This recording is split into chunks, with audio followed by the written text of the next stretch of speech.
Hi அனைவருக்கும் வணக்கம். இன்னைக்கு நாம் இந்த வீடியோவில் பார்க்க போகிறது 12th காமர்ஸ் யூனிட் 10 சாப்டர் 27ல் company law and secretarial practice அதில் கம்பெனி மேனேஜ்மெண்ட் அப்படிங்கிற ஒரு சாப்டரை பார்க்க போகிறோம். அதில் டைரக்டர்ஸ் பற்றின பார்ட்ஸ் கொடுத்துருக்காங்க. அதில் டைரக்டர்ஸோட மீனிங்கு அண்ட் டெஃபனேஷன், அது டைரக்டர்ஸ் நம்பர் ஆஃப் டைரக்டர்ஸ் கம்பெனியில் எத்தனை பேர் அப்பாயின்மெண்ட் பண்ணுவாங்க, மினிமம் எவ்வளோ இருப்பாங்க, மேக்ஸிமம் எவ்வளோ இருப்பாங்க, அவரோட டைரக்டர்ஸோட குவாலிட்டிஸ் என்ன, டைரக்டர்ஸோட அட்வான்டேஜஸ் டிஸ்அட்வான்டேஜஸ் இதெல்லாம் என்ன அப்படிங்கிறத நம்ம ஒன்று ஒன்றா வீடியோவில் பார்ப்போம்.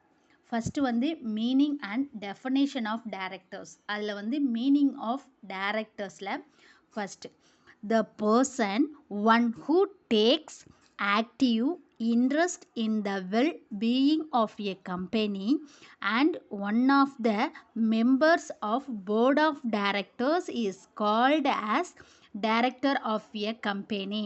இப்போ டைரக்டர் அப்படிங்கிறவங்க என்ன, ஒரு கம்பெனியை நல்லா வரணும் அப்படின்னு நினைக்கிறவங்க தான் director.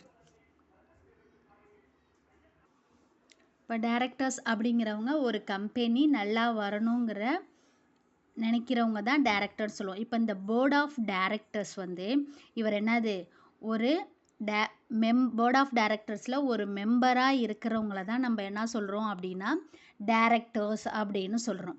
Next point, a director is a person from a board of directors who leads or supervises the functioning of a company.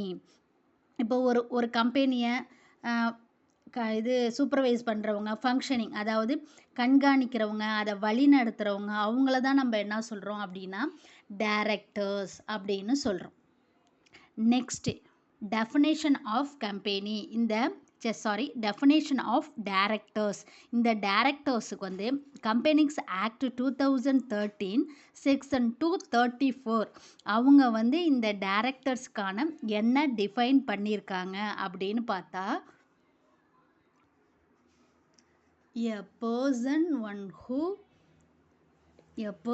who is appointed or elected member of the board of directors of a company and has the responsibility of determining and implementing policies along with others in the board. It is not necessary to hold any shares in the company or be an employee. Directors act on the basis of resolution made in the board of directors meeting according to their powers stated in the articles of association of the company.